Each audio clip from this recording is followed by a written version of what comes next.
Let me just quickly give you a list of 4 emotions that can change your life in one day. Emotions are powerful. Sometimes it doesn't take much to alter your whole life direction.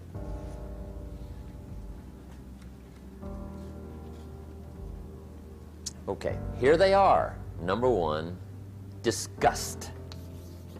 Powerful emotion. Disgust says, I have had it. See, that could be the day. The day you can say, I've had it. And whether you've had it with something small or something major, the day you can say, I've had it, may not be the day it ends, but the day it begins. That's what I said when that little Girl Scout left my door when I'm 25. I give her the big lie, she leaves, I say, I don't want to live like this anymore. I've had it with lying and being broke. Powerful day. The man's finally had it with mediocrity. He's had it with being a loser. He's finally had it with those awful sick feelings inside, knowing his wife is at the grocery store looking at 2 cans of beans, one marked 37 cents, one marked 39 cents. And the guy sick inside knows his wife's going to buy the 37-cent can, and she doesn't even like the brand. Do you know why she's going to buy the 37-cent can? To save 2 cents. The guy sick inside finally says, I've had it. Being on my knees in the dust looking for pennies, we're not living like this anymore.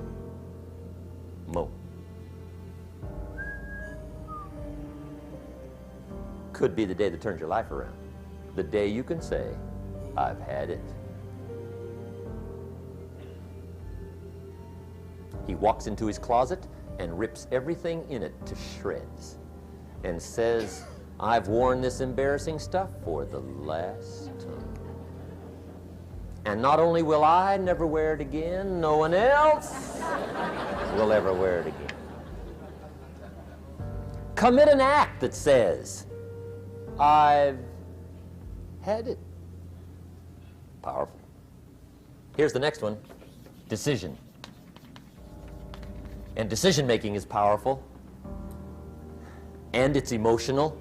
That's those knots in the pit of your stomach, right? Waking up in the middle of the night in a cold sweat, trying to decide. We sometimes call it inner civil war. What shall I do?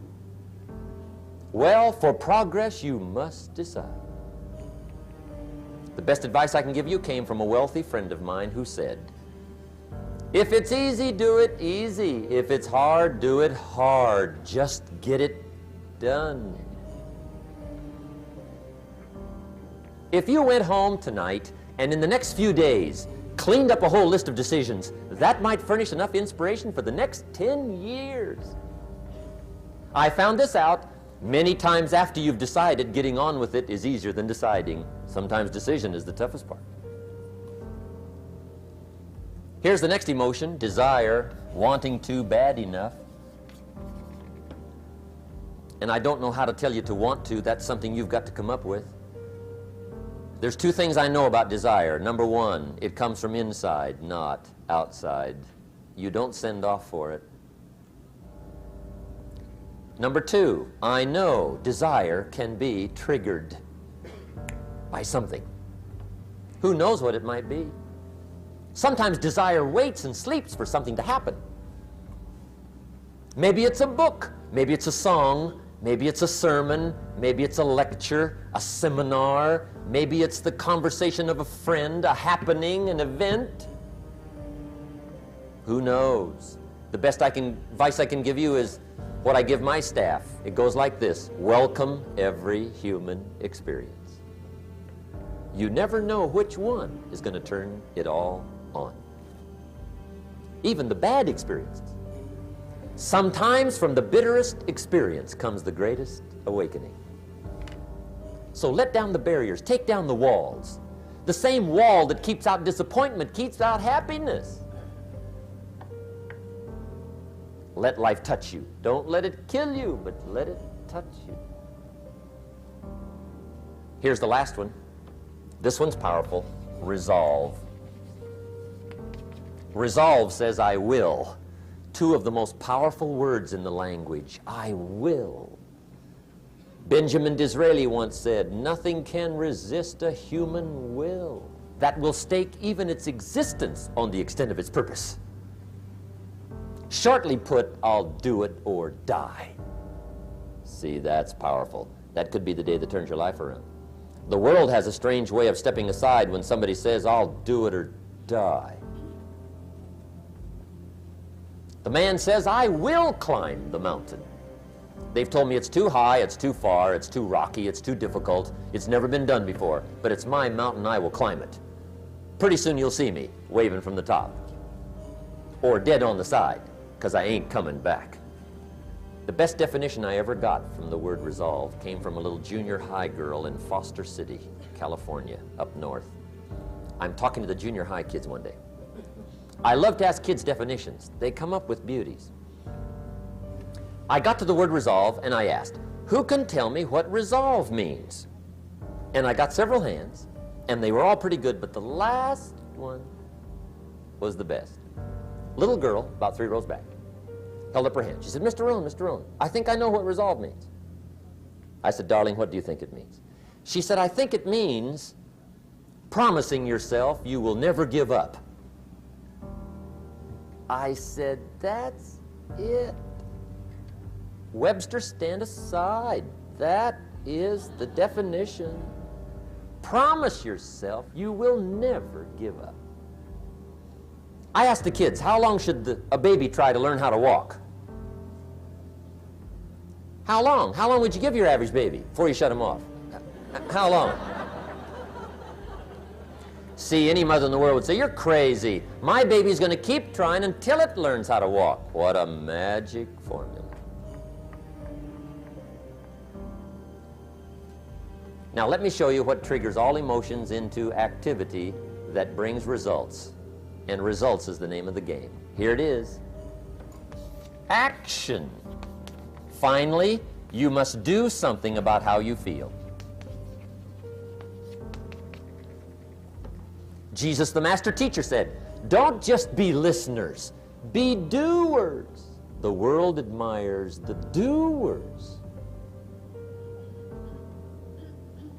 Another Bible phrase says, faith without action is useless. Some people these days are big on affirmations. You've got to be very careful of affirmations. There's a thin line between faith and folly.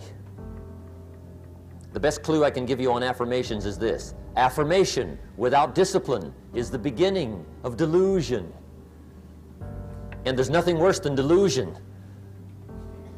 The guy keeps walking west looking for the sunrise. I mean, delusion is bad.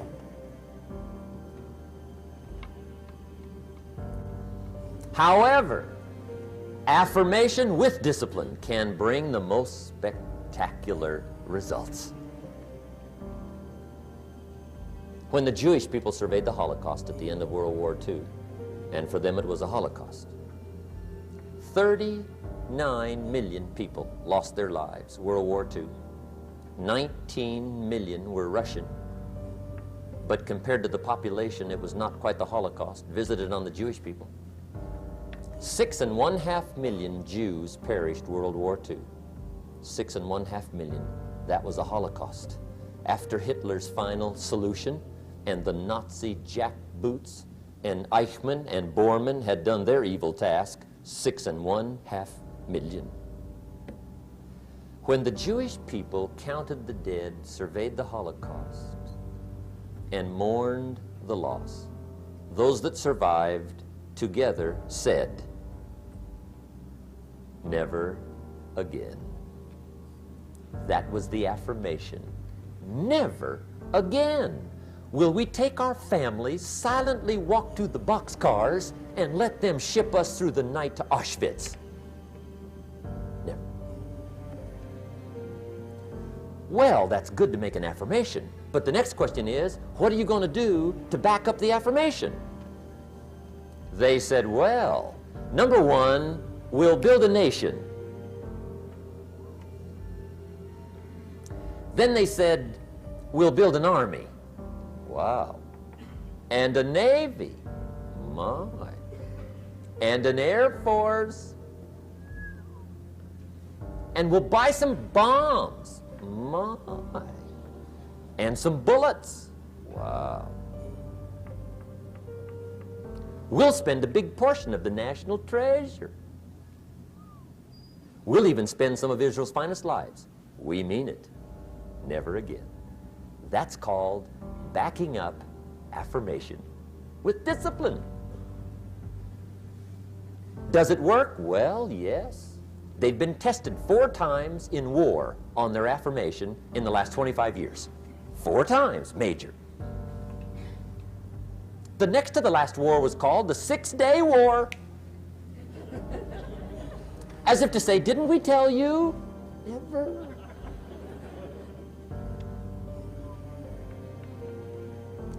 Make sure you always have a game plan to match your wishes. Otherwise, they will always be wishes.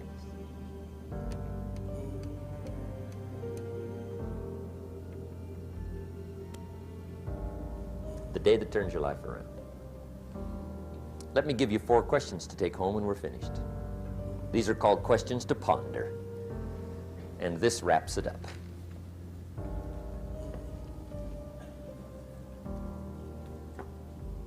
Gosh, you've been a great audience tonight. How fantastic for so many people here. It's been unbelievable. I've really enjoyed it. I could talk all night, but I'm staying here, right? So I got a maid, right? And you got some ways to go. Okay, here's the questions I want you to take home in closing. First question is one of the major questions of the world. Why? Why should you try? Why read that many books? Why go that far? Why earn that much? Why share that much? Why learn all that? Why get up that early? Why put yourself through that much? Why try for all that? Good question. Why? One of the best answers to why is the second question, why not? What else are you going to do with your life? Why not see how many books you can read, how far you can go, how much you can earn, how many friends you can make, how much personality you can develop, influence you can have, how many things you can accomplish, how far you can go and what you can see? Why not? You got to stay here till you go. Why not? The third question is, why not you? Why not you? Some people have done the most incredible things with limited start. Why not you? Some people have done so well, they get to go, they get to see it all, they get to do it, they get to be there. They get to have it, they get to enjoy it. Why not you? Why not you watching the morning mist rise over the mountains of Scotland? Exploring the mysteries of Spain, soaking up history in London. Why not you? You got to take a stroll through the Palace of Versailles. Why not you? You got to have lunch in one of those neat little sidewalk cafes in Paris. I mean, Denny's is okay, but you got to try Paris. Someday you got to gaze directly at the Mona Lisa. I can show you where to find the most exquisite seashells in Miami and the Bahamas. I know where they are. Why not you? You got to shop on Fifth Avenue in New York. You got to stay at the Waldorf Astoria. Have dinner at Lou Chow's? Sliced roast goose on a bed of apple strudel. Why not you? You got to drink in an Arizona sunset. You got to see the world. You got to read the books. You've got to do the enterprises. You've got to be involved in commerce and love and travel and experiences. You got to do it all. Why not you? You've got to know the results that come from splendid discipline. There's nothing like a view from the top.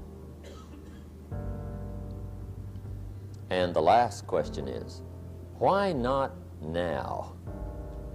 Don't postpone your better future any longer. Get at it tomorrow. with new vigor. Get you some new books. Ask some new questions. Set some new goals. Get you a new journal. Start your projects book. Get a game plan going. Do some more reading. Start to make changes. Have conversations. Make contact. And do it now. And if you will, I have a feeling one of these days we'll be hearing your story.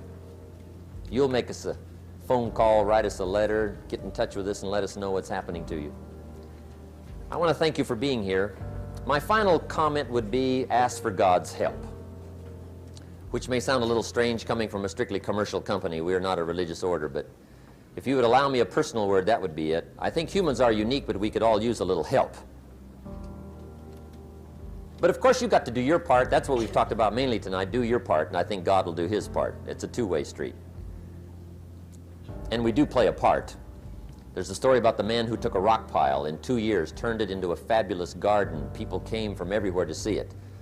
One day a guy came by, saw the garden, thought it was fabulous, but he wanted to make sure the gardener didn't take all the credit. So to get his point across, he meets the gardener, shakes his hand, and says, "Mr. Gardener, remember, you and the good Lord together have this beautiful garden here." And the gardener said, "Hey, I understand that. I know what you mean." He said, "If it wasn't for the sunshine and the rain and the miracle of the seed and the soil and the seasons, there would be no garden for sure." But he said, "You know, you should have seen this place a couple of years ago when God had it all by Himself." And I think that's true. We do play a part. I'm glad I was not an angel. I think humans have a lot more fun. You've made it a splendid evening, and I want to wish you the very best.